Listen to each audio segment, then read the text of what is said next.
The explosion aboard Apollo 13 reverberates through the spacecraft. In the cabin, the master alarm sounds. Scores of warning lights flash up. The crew is in trouble.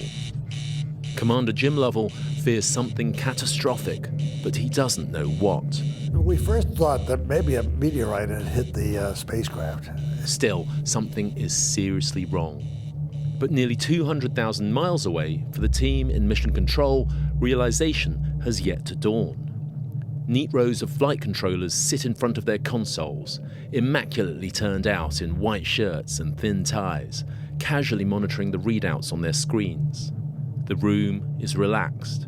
Cigarette smoke curls up to the high ceiling. This is the team of 20-somethings that put the first man on the moon. Quietly confident. But all of that is about to change. Jack Lausma is the Capcom for this shift. I was talking with Gene Kranz, and Jack Swigert said, "Okay, Houston, we've had a problem here." I said, "Say again, please," because I was talking with Gene. I get a series of calls from my controllers. Project Apollo's lead flight director, Gene Kranz. My first one is from a guidance that says, "Flight, we've had a computer restart." 5 guidance. Go guidance. We've had a hardware restart. I don't know what it was. Okay. A second controller says, "Antenna switch." The flight controllers are suddenly snapping to attention and beginning to report in. There are problems with the onboard guidance computer, and now with the communications equipment. And then Lovell comes on board, say, "Hey, Houston, we got a problem." Houston, we've had a problem. Lovell's famous, haunting words. We've had a main beam bus undervolt. The electrical system is in trouble. Nothing made sense in those first few seconds. Many of the parameters just didn't indicate anything that we had ever seen before. Alarms across the board. Computer, communications, power, and now, unexpectedly, thrusters kick in. The spacecraft rocks and sways. My controllers all of a sudden saw a lot of jet activity. Jets were firing.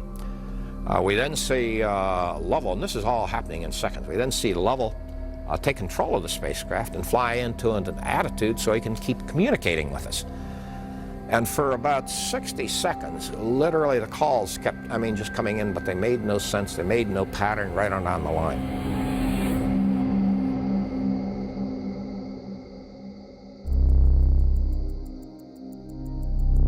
From the BBC World Service, this is 13 Minutes to the Moon, Season 2. I'm Kevin Fong, and this is the incredible story of the flight of Apollo 13.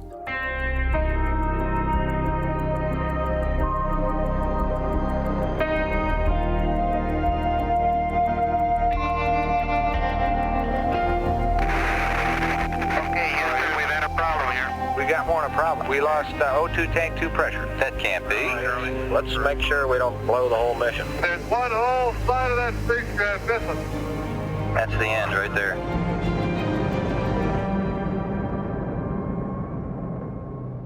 Episode 2, The Death of the Odyssey. Now, we've all had bad days at work. But imagine being a flight controller in Mission Control on April the 13th, 1970, in the wake of the explosion as the chaos and confusion begin. Imagine it's your job to bear the brunt of those failures. My name is Cy Liebergott. Unfortunately, I'm 83 years old now, and my job in the control center was as an ECOM, which is the front room flight controller who is responsible for reporting and monitoring the health of roughly half of all the spacecraft systems. As the ECOM, Cy Liebergott sat at a console with a screen showing data from the oxygen tanks, life support systems, and the spacecraft's electrical power. Electricity was the lifeblood of the spacecraft. Without it, everything would simply shut down. The command module would die, and the crew would shortly follow suit. Let's listen to that opening flurry of communications again, but this time from a different perspective. Now, we're lucky here. Cy Liebergott used to routinely plug a tape recorder into his own communications loop. And this captured conversations between himself, 3 engineers supporting him from a back room, and his boss, Gene Kranz. The recording gives us a unique glimpse behind the curtain at NASA. It's mission control like you've never heard it before. Listen to the explosion of chatter that follows after Jack Swigert says, "We've had a problem here." What's the matter with the data? Heater current looks normal. Okay. We got more than a problem. Okay, listen, you guys. We've lost fuel cell 1 and 2 pressure. We lost O2 tank 2 pressure. See, you want to look at it? And temperature. Houston, we've had a problem. Okay. Stand by, they got a problem. See a hardware. Roger, main B undervolt. For ECOM. Negative flight. O2 tank 2 pressure? I believe the crew reported. We got a main B. Now let's break that down a little. In so-called back rooms, along corridors away from the action in mission control, were small teams of engineers who supported each flight controller. They helped them make sense of the deluge of incoming data. You can hear them in that clip reporting a loss of pressure in one of the 2 oxygen tanks, followed by problems with the electrical power. The spherical oxygen tanks did more than provide the astronauts with something to breathe. They also supplied the spacecraft's fuel cells, a piece of technology that combined hydrogen and oxygen to produce water and electrical power. They're like renewable batteries. That's really all they are. And so they need oxygen and hydrogen in the right quantities to produce 28 volts DC electrical power. All the electricity in the spacecraft. The electrical power was distributed to the rest of the spacecraft via something called the main bus, and the water produced was used to cool electrical hardware and as the main source of drinking water for the crew. So you can see that failures in this system were a big deal, simultaneously threatening the lives of the crew and the electrical lifeblood of the spacecraft. These systems were so critical that NASA made sure they were well backed up. Apollo 13 carried 2 oxygen tanks, 2 electrical buses, main A and main B, and 3 fuel cells. So back in mission control, Cy Liebergott can't quite believe that all of them might be on the verge of failing at the same time. It just doesn't add up. Mistakenly, he comes to the conclusion that none of this is really happening. Instead, he thinks that the readings are due to malfunctioning sensors, blaming it on the messenger instead of recognizing the truth of the message. He calls these instrumentation funnies. We got a main B undervolt. Okay, flight. We've got some instrumentation funnies. Let me add them up. Roger. Okay, stand by 13. We're looking at it. We may have had an instrumentation problem, flight. Roger. You can hardly blame him. Here's fellow flight controller Bob Hesselmeyer describing what Cy Liebergott is seeing. I am right next to Cy. I'm here, Cy's here. So I had a bird's eye view of Cy's console lighting up like a Christmas tree. And there's reds and greens and yellows. And his console just glows. Cy Liebergott. The instrumentation went crazy. You couldn't make sense out of it. But the readout information on O2 tank 2, oxygen tank number 2, it's gone. There's no readouts. They're gone.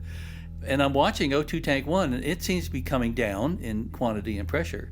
And I was hoping that it was just a instrumentation thing we could solve by 1 or 2 switch throws. First of all, a titanium sphere doesn't blow up. It doesn't happen. Yes, it does. We're kind of in denial. There's just no way.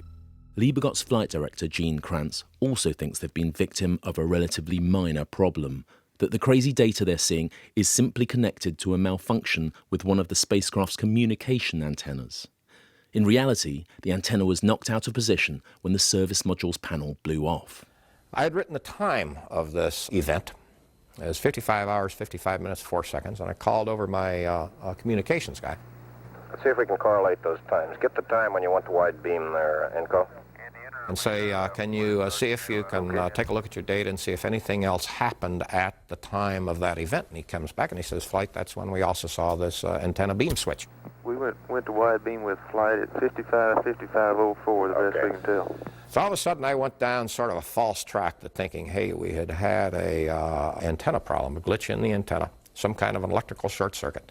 And shortly we'd resolve the problem and be back on track to the moon. On board the spacecraft, things look very different. To Fred Haise, it's obvious that this isn't a problem that can be solved by flicking a switch. The astronauts are seeing wild and erratic readouts on their displays. See now in O2 quantity 2, it's was oscillating down around 20 to 60%. Now it's full scale high again. Needles swing between good and bad. Roger. But they know immediately this is something far worse than an instrumentation error. Something that Haise tries to tell Mission Control little over a minute after the explosion. In this clip, you can clearly hear him reporting that along with the alarms, he heard a bang. And we had a pretty large bang associated with the caution and warning there. But in Mission Control, that crucial information doesn't register. Mission Control has missed Fred Haise describing evidence of a possible explosion. Now, this is common in sudden crises. Communication is often incomplete and imperfect. And in turn, the astronaut crew fails to relay other critical details that would have helped confirm the proper diagnosis. Now, we were not good at reporting because either Jack and I should have reported earlier, because looking out the window immediately, there was a sea of debris. It's like frozen kernels of oxygen, the cryogenics that up close looked just like popcorn or something, and a little further away were just sparkling light. They can be forgiven their miscommunications. On board the cramped Apollo 13 command module, alarms are sounding and the vehicle is rocking with misfiring thrusters. There are many distractions. 200,000 miles away in Houston, the picture remains confusing. The data they're getting is fragmented and sometimes incorrect. Cy Liebergott is still in denial and trying to troubleshoot the spacecraft's power system. Have them attempt to reconnect the fuel cells. Fuel cell 1 to main A, fuel cell 3 to main B. 3 to B. Okay. Fuel Let's just cell try that. 1, Back to main A, fuel Number cell 1. 3 back to main B. main A, 3 to main B. Let's see what happens.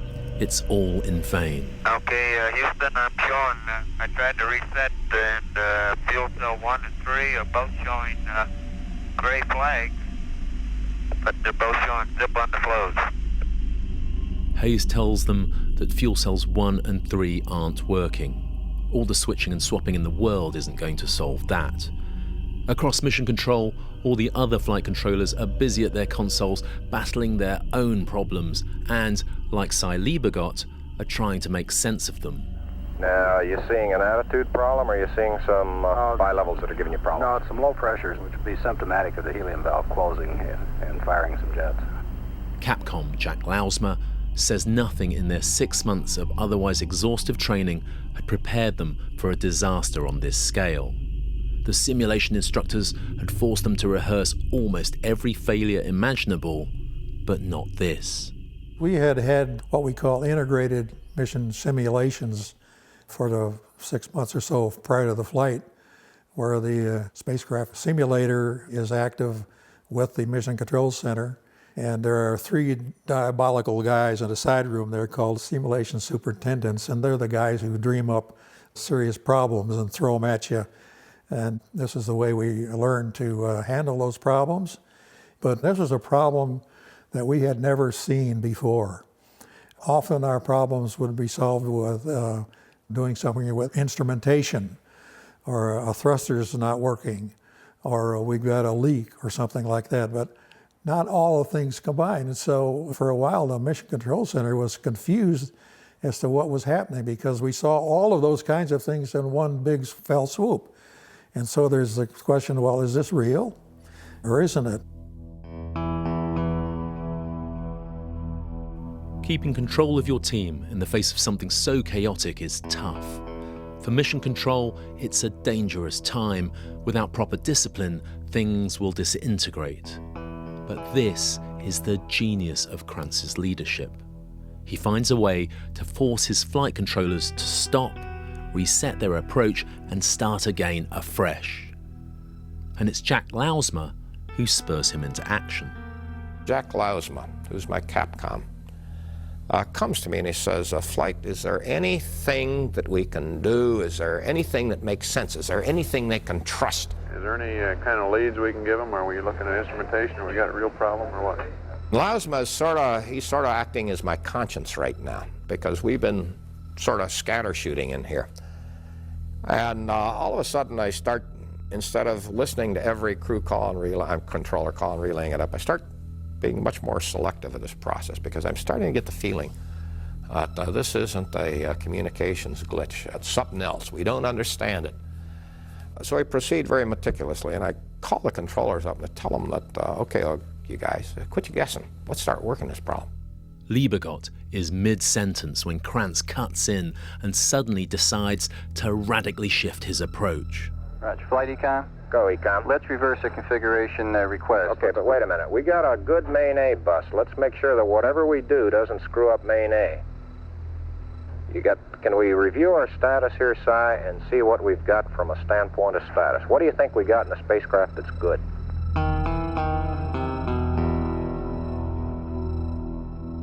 It's 8 minutes into the crisis.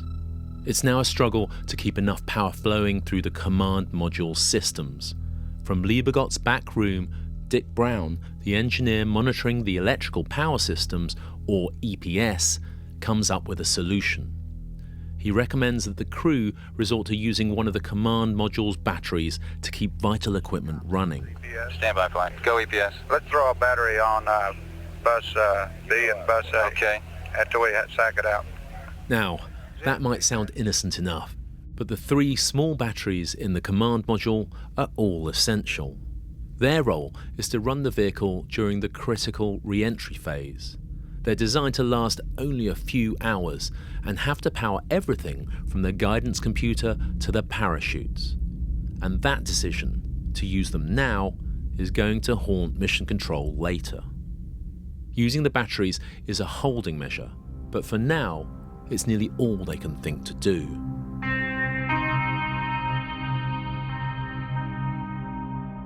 Aboard the spacecraft, the astronauts are calling down, hungry for solutions. Okay, Houston, are you still reading 13? That's affirmative. We're reading you. We're trying to come up with some good ideas here for you.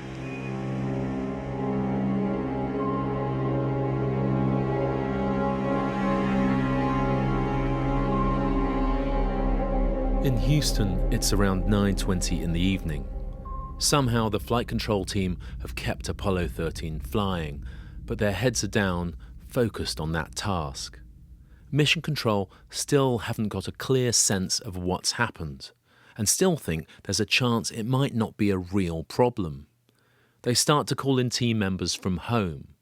What they need now is someone who can give them a handle on the big picture.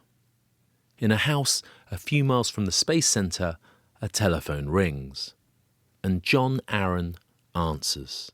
I was standing in front of a mirror shaving, and Arnie Aldridge, who was my supervisor, called, and he said, "John, we got a problem out here, and I need to talk to you." John Aaron. Nobody knows the ECOM systems better than this 27-year-old flight controller from rural Oklahoma. It was his encyclopedic knowledge of the spacecraft's instruments that saved the mission of Apollo 12 when it was struck by lightning shortly after liftoff. That's why Aaron's boss has called him. He said, "These guys are chasing a problem out here, and they are chasing it like it's an instrumentation problem." But he says, I don't think they're going to get there. I said, "Well, Arnie, if it's an instrumentation problem, let me ask you to do something. Would you walk behind some consoles, and I'm going to tell you some parameters to give me a reading?" So I said, read me these 2 or 3 measurements. He'd walk behind the console, he'd find them and say, "Oh, okay, Arnie, those are, I understand that one. Now go over and read out these 5 measurements." He'd read those to me. I said, "Arnie, tell those guys this is not an instrumentation problem. There's no single point connections with those set of parameters. Tell those guys that is a real problem. Tell them to start working as a real problem, and I'll be right there."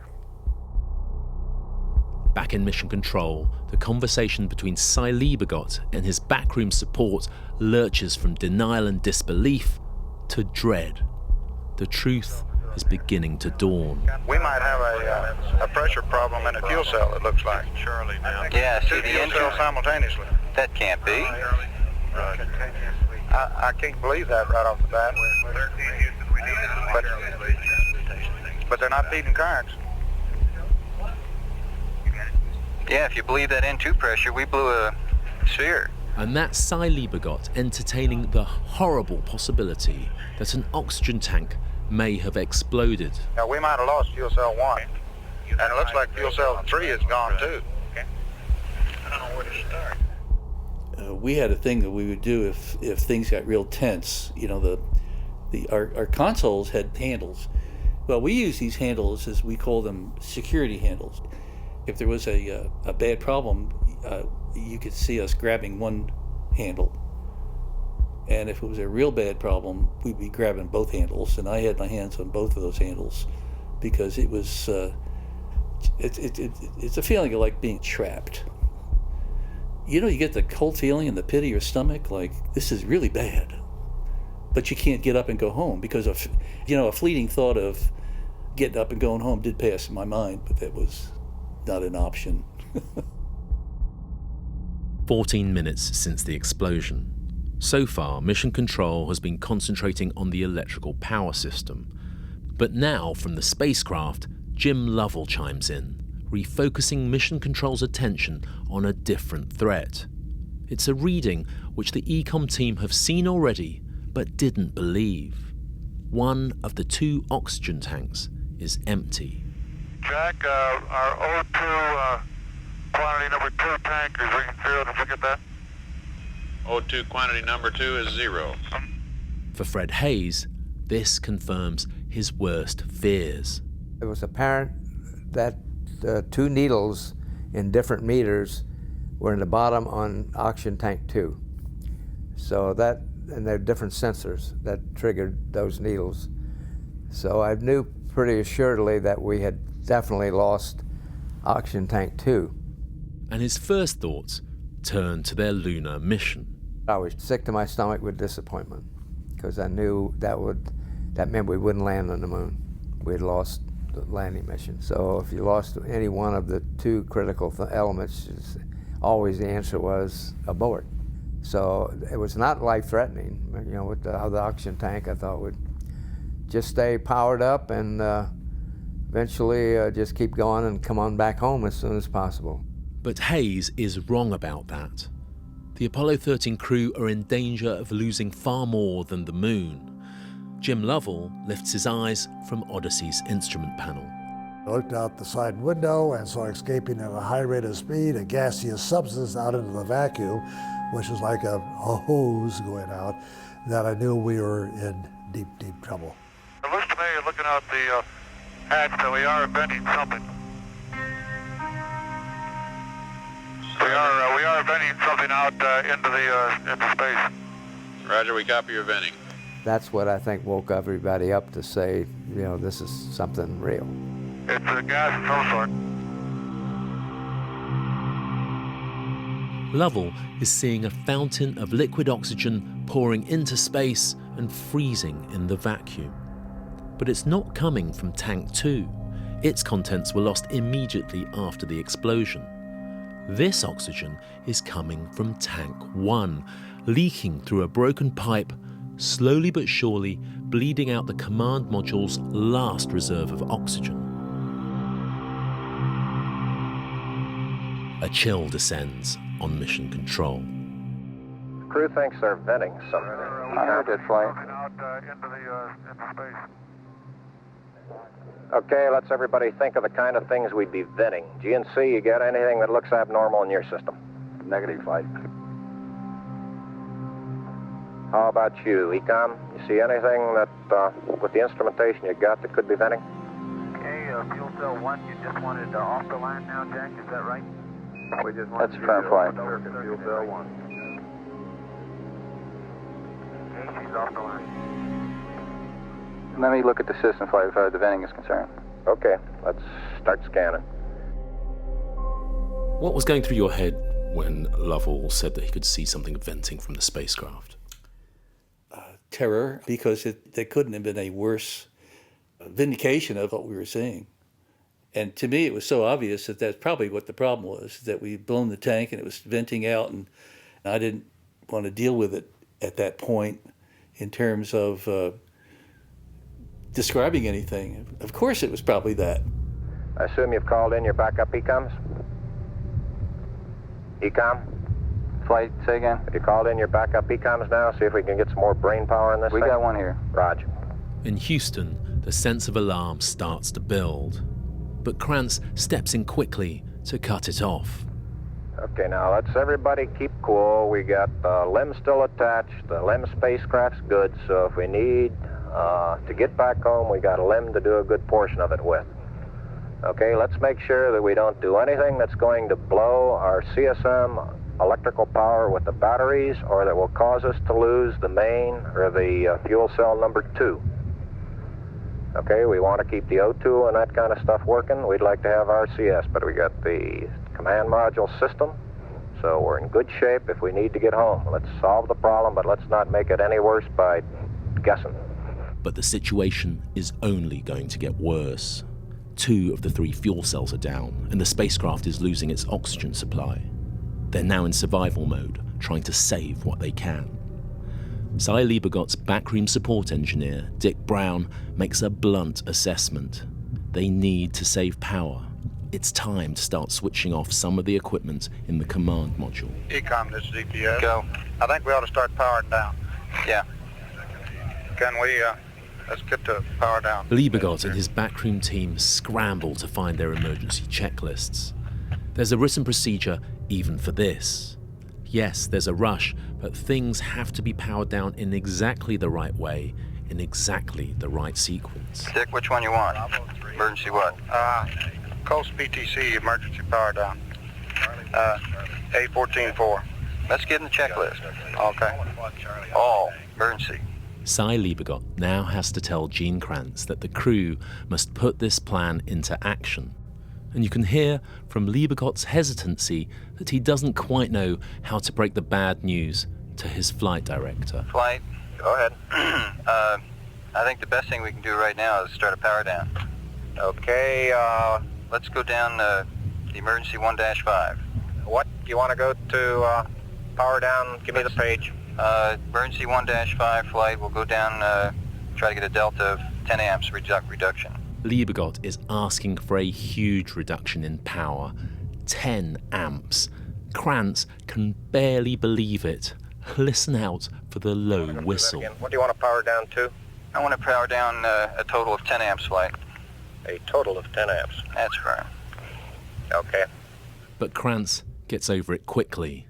Liebegot is the expert, and he accepts his recommendation, wasting no time in passing the instruction up to the crew. Capcom, we'd recommend emergency power down checklist 1-5. We want to power down a total or a delta of 10 amps from where we are now. Liebegot's state of denial is almost at an end.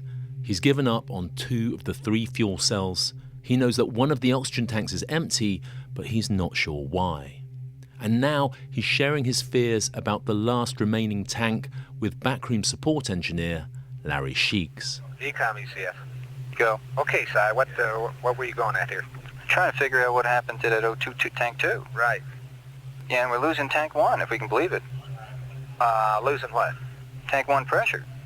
Yeah, I can believe it. Well, and it's the only one on the line now, if tank 2's failed? Half an hour has passed since the explosion. The diagnosis is nearly complete. The prognosis is poor. The situation is becoming more and more and more and more desperate. We're still not at the bottom, because now it looks like this oxygen tank is shot. The second oxygen tank 1, is now continuing to decrease.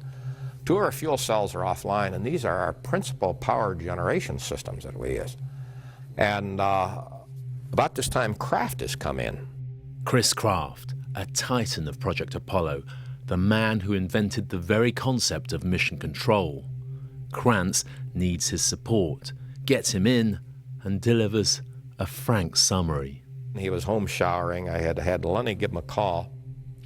And when Chris comes in, it's probably the only vernacular I've ever used that I'd probably never used again. I says, Chris, we're in deep shit.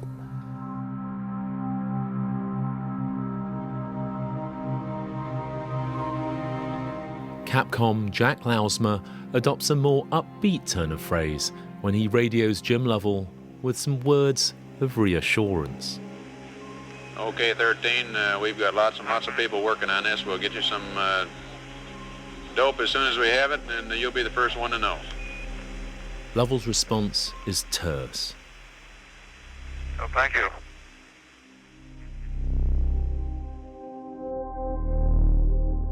By this time, Jim's wife Marilyn is back at home after having watched her husband do his TV tour of the lunar module less than 45 minutes earlier. She knows nothing of the crisis, yet. I had just arrived home and everything was very quiet and the phone rang, and it was a friend of ours, Jerry Hammack. Hammack is a NASA official who coordinates naval operations for returning crews on splashdown. The first thing he said to me was, the Russians have offered this country, that country, they all have offered for the spacecraft to land there. And I said, what are you talking about? And he said, well, hasn't anyone told you? And I said, what? And then he told me that they were having a main problem and they weren't going to be able to land. And so here you are, you've had a phone call from a friend telling you that the mission's in trouble. What's going through your mind at that point? Well, at that point, Jane and Pete Conrad had one of the other astronauts had just walked in, and I put the phone down and I told Jane, I said, I can't believe this, they're not going to land. At this point, I think Pete Conrad picked up the telephone and talked to him. Of course, then the television went on and I turned around, and by the time the phone call ended, my house was absolutely full of people, all our friends and neighbors. They were just pouring in one by one. And I had to get away, and it was just too much for me. And so I ran to the bedroom, and people followed me, and I ran into the bathroom, and I closed the door, and I literally got on my knees and prayed.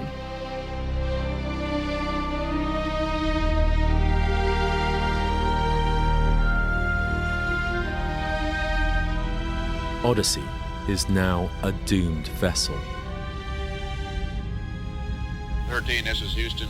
We'd like to power down just a little bit more, so let's get BMAG-2 The remaining fuel cell needs oxygen to produce electrical power. For the oxygen to flow to the fuel cell, the remaining oxygen tank needs to have enough pressure. But the tank is leaking, and its pressure is falling. When it gets too low, the flow will cease, and the power will be lost forever. To boost the pressure, the crew will have to turn on heaters in the tank. But that action will consume more electrical power, taking precious amps of current from the ship's already stretched energy budget. It's a vicious cycle.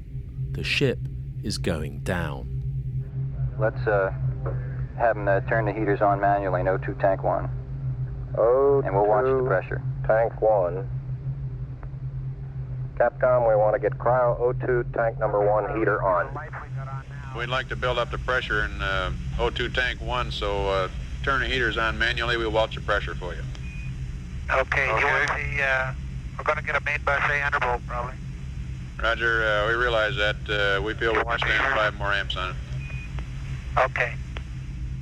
But that doesn't work. ECS Econ. Go. It looks grim. Yes, it does. Got to 5 amps and no pressure increase. Still, it just went down. It's going down. We're losing it. Okay. Yes, we are. In a last-ditch effort, Liebegot's team asks the crew to switch on the fans in the tank, hoping that this might boost the pressure and get the oxygen flowing. It's desperate stuff. Let's try the fans, son. Okay. You want the leave the heaters on, right? Yeah, if it's not causing any problem on your bus. Flight Econ? Go ahead, Econ. I want the fans on in O2 tank 1. We're not seeing a pressure increase. We can stand it. You can stand it? That's right. Fans on in tank 1, right? Affirmative, flight. 13 Houston, we'd like you to additionally bring on the fans in O2 Tank 1, and we can stand the additional amperage on that. Okay, bring on the fans in O2 Tank 1. Again, this doesn't work. It's been 46 minutes since the explosion. Cy Liebergott is about to make a drastic recommendation. Flight Econ. Go ahead, Econ. The pressure in O2 Tank 1 is all the way down to 297. We better think about getting in the LEM or using the LEM systems. He's referring to the LEM, the lunar module, Aquarius. He's urging Kranz to seriously consider using it not as a lunar lander, but as a lifeboat for the crew, now that Odyssey is foundering. But this is far from a well-rehearsed plan. Here's Jack Lausma. The LEM lifeboat, of course, is something we had on paper, but nobody ever gave it too much thought or too much attention in simulations. We never did a LEM lifeboat simulation that I know of. It was a piece of paper with a name on it, but nobody ever thought that would happen. For NASA, this is the stuff of nightmares, almost unthinkable. They've lost their mission to the moon. They're losing all of the command module systems and are now in danger of losing the crew. Terrifyingly, there is no fully formed contingency plan that they can fall back on. Cy, it looks like from the leak rate that we've got about 1 hour and 54 minutes left until we're down to 100 PSI in Tank 1, which is about the end of it for fuel cells. You can hear the desperation in their voices. See, that juice is still going down there, Econ. Got any more suggestions? Okay, we'll start with Flight Econ. Any more suggestions in trying to pump up O2 Tank 1 pressure? No. Flight, we're going to hit 100 PSI in an hour and 54 minutes. That's the end right there. When you turn around and you say, we've got an hour and 54 minutes left, and that's the end right there, what do you actually mean? End of the command service module. Not the end of the crew, because I understand there was at least one guy that said that when he asked, he said, we really thought we had lost the crew. When that was told to me, I said, there's no way we ever thought we were going to lose the crew. That's not how you solve problems. And this is an interesting point, because is it that you never thought that their lives were in danger, or that you just wouldn't allow yourself to devote time to thinking about that? The question did not arise, but we were not confident we were going to get the crew back. I think this is probably the point in the mission where everybody has realized that we've now moved into a survival mode, because with two of the 3 fuel cells shut down, we're not going to the moon anymore. We're going to just be damn lucky to get home. It's coming up to 55 minutes since all hell broke loose. In the remaining quarter hour of his shift, Liebergott and his team pursue a theory that the oxygen is leaking from one of the dead fuel cells. They ask the crew to close a valve inside it in the hope it will stop the escape of precious oxygen. It doesn't work. It's been the toughest, most bruising shift of Cy Liebergott's life. He's done everything he can think to do, but despite this, in his mind, he hasn't risen to the exacting standards of mission control. Of course, I felt I was a complete failure. That goes with the job. Did you feel responsibility for this failure? I felt I failed, absolutely, because we trained to be perfect. I wasn't perfect, and that's I wrote in my book about the bad dreams I had. You had bad dreams during the mission or after? Oh, afterwards. It surprised me too. You know, the last dream that you tend to remember, I believe, is the waking dream.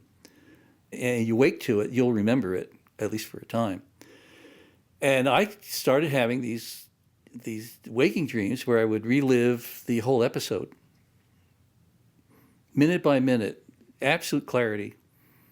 And it would be the same sequence of events, and I'd feel badly about it and wake up and mope around, and it went on for 2 weeks. But anyway, after about 2 weeks of these, they weren't nightmares, just a bad dream, reliving the whole thing. And one morning I had the waking dream and started, and I saw here it comes again. This time, though, I made all the right calls. I said, looks like there's a fire in tank number 2 flight. We got to pull the breakers on circuit breaker panel 226, blah, blah, blah. And tell the crew, blah, blah, blah. Every call was right on the money. And the end result was exactly the same. And I never had the dream again. The mind is a wonderful thing. I mean, it sounds like in the immediate aftermath of the accident, you were quite traumatized. Oh, sure. I wouldn't have been able to vocalize it as you just did, but yeah, I wasn't perfect. Gene Kranz is also coming to the end of his shift as flight director. They've taken a beating, but they still have options, though none of them is good. At the time the explosion occurred, we're about 200,000 miles from Earth, about 50,000 miles from the surface of the moon. We're entering the phase of the mission. We use the term entering the lunar sphere of influence. And this is where the moon's gravity is becoming much stronger than the Earth's gravity. And during this period, for a very short time, you have two abort options, one which will take you around the front side of the moon, and one which will take you all the way around the moon. If I would execute what we call a direct abort, in the next 2 hours, we could be home in about 32 hours, but we would have to do two things. We'd have to jettison the lunar module, which I'm thinking of using as a lifeboat, and we'd have to use the main engine, and we still have no clue what happened on board the spacecraft. The other option, we got to go around the moon, and it's going to take about 5 days, but I only got 2 days of electrical power. So we're now at the point of making the decision, which path are we going to take?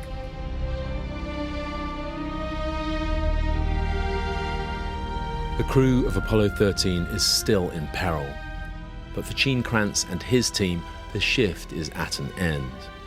For Kranz, the temptation not to relinquish control to the incoming team must be overwhelming. They're still in the thick of the fight. But in another demonstration of his skill and judgment as a leader, he has the discipline to give way. All flight controllers, I'd suggest you start handing over, because I think a fresh team is probably going to be thinking clearer. I think the rest of us can continue working in some other function in support of the new team coming on. And let the fresh guys come on and try to figure out where do we go from here. In episode 3, a new shift of flight controllers picks up the baton. There's a race against time to get out of the dying command module and into the lifeboat. The crew is alive, but only for now.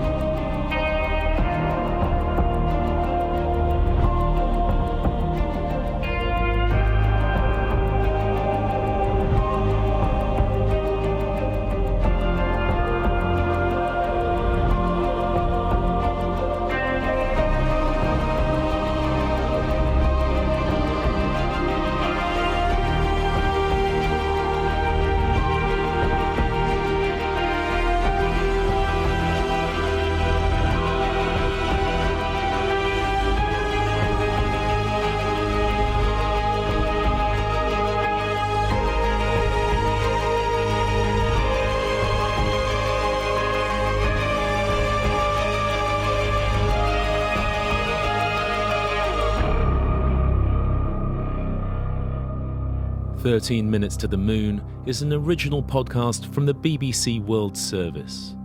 Our theme music is by Hans Zimmer and Christian Lundberg.